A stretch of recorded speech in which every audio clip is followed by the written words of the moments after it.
Dans Illustrator CS6, vous pouvez modifier vos images et dessins en leur appliquant ce que l'on appelle les effets Photoshop. Donc ces effets sont évidemment présents dans le logiciel Photoshop, mais dans ce logiciel, ils portent le nom de filtre et non d'effet. Alors donc, dans le logiciel Illustrator, vous allez ici retrouver le menu Effets qui va contenir tous les effets qui sont disponibles.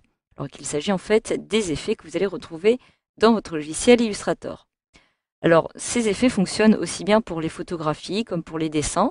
Nous allons commencer par voir comment appliquer par exemple une texture, donc une texture de mosaïque, sur cette image. Donc, je peux cliquer dessus pour la sélectionner après l'avoir importée et incorporée dans mon document. Et je peux maintenant me rendre dans la liste des effets. Alors, je vais avoir ici accès à la galerie d'effets, si je clique directement ici, ou alors je peux aussi y accéder directement par catégorie. Donc pour appliquer une texture, je vais tout simplement me rendre dans Texture et je vais pouvoir retrouver ici les différents effets qui me sont proposés, tels que craquelure, effet mosaïque, grain, patchwork, plaquage de texture ou vitrail. Je vais commencer évidemment par l'effet mosaïque que je recherche et je clique dessus pour y accéder. Donc automatiquement, voici la petite boîte de dialogue qui s'ouvre, qui correspond justement à la galerie de filtres. À gauche, je vais avoir ici un petit aperçu de mon document, donc de l'image justement que je souhaite modifier. Je vais réaliser un zoom arrière en cliquant ici, afin d'avoir un petit aperçu. Je peux d'ailleurs me déplacer à l'aide de la petite main ici. Donc je me retrouve bien ici dans la catégorie texture et je retrouve la liste des 6 textures qui me sont proposées.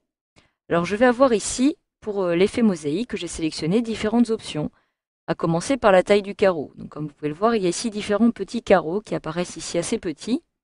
Puisque la taille est de 12, je vais pouvoir décider de l'augmenter à l'aide de la petite glissière. Donc plus je vais me déplacer vers la droite, et plus les carreaux vont être grands. Donc, comme il s'agit d'une grande photo à grande résolution, je vais augmenter la taille des carreaux au maximum.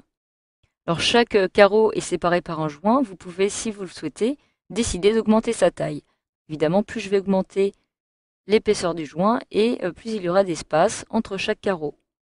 De la même façon, ce joint apparaît de couleur assez sombre. Je peux, si je le souhaite, décider de diminuer un petit peu ou d'augmenter la luminosité. Donc si je me déplace vers la gauche, je vais avoir un joint qui va apparaître de plus en plus épais et qui va donc cacher un petit peu plus la photographie. Alors que si je me déplace vers la droite, celui-ci est de plus en plus lumineux et donc de plus en plus opaque.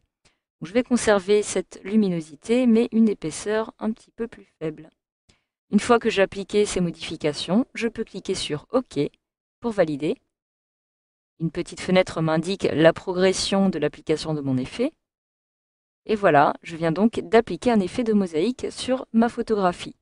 Alors vous pouvez procéder de la même façon aussi avec des dessins que vous avez vous-même réalisés sur Illustrator, comme c'est le cas avec cette image par exemple. Donc je clique dessus pour la sélectionner et je me rends de la même façon dans le menu Effets, puis Texture. Donc je vais retrouver de la même façon ici Effet mosaïque. Je vais avoir l'aperçu qui va apparaître ici. Donc comme vous pouvez le voir, pour les mêmes tailles de carreaux, je vais avoir une image beaucoup plus petite. C'est-à-dire que comme l'image est plus petite que la photographie précédente, les carreaux vont apparaître beaucoup plus grands. Alors si vous souhaitez aussi appliquer un autre effet qui ressemble à l'effet mosaïque, vous avez aussi accès à l'effet patchwork ou à l'effet vitrail. Donc l'effet patchwork va ressembler à cela. De la même façon, vous allez avoir ici une taille de carré que vous pouvez définir. Donc plus vous déplacerez vers la droite, et plus les carrés seront grands. Et donc évidemment, moins il y aura de détails sur votre document. De la même façon, vous avez ici le relief de chaque carreau que vous pouvez, si vous le souhaitez, augmenter. Donc plus le relief sera saisissant et plus votre document sera foncé. À l'inverse, plus vous déplacez vers la gauche, et moins il y aura de relief, et moins celui-ci ressortira. Vous avez aussi accès maintenant au vitrail. Donc le vitrail est un effet qui va vous permettre de rappeler le style vitrail que vous allez retrouver dans des églises, des cathédrales, etc. Avec ici la possibilité d'augmenter la taille. Donc évidemment, tout comme l'effet précédent, plus je me déplace vers la droite, et moins je verrai grand-chose sur ce dessin. Donc cela va déjà dépendre de la taille de votre image. Donc je vais conserver une taille un peu plus petite. Vous pouvez ici augmenter ou non la luminosité. Vous voyez la luminosité qui est au centre. Et augmenter ou réduire le plomb. Donc ça, c'est un effet plutôt intéressant justement si vous souhaitez, par exemple, réaliser un dessin dans vitrail, vous pouvez le faire grâce à cet effet. Vous avez enfin d'autres effets très intéressants. Ici, l'effet grain qui applique vraiment du grain sur votre document, comme vous pouvez le voir. Tous les petits points qui apparaissent ici.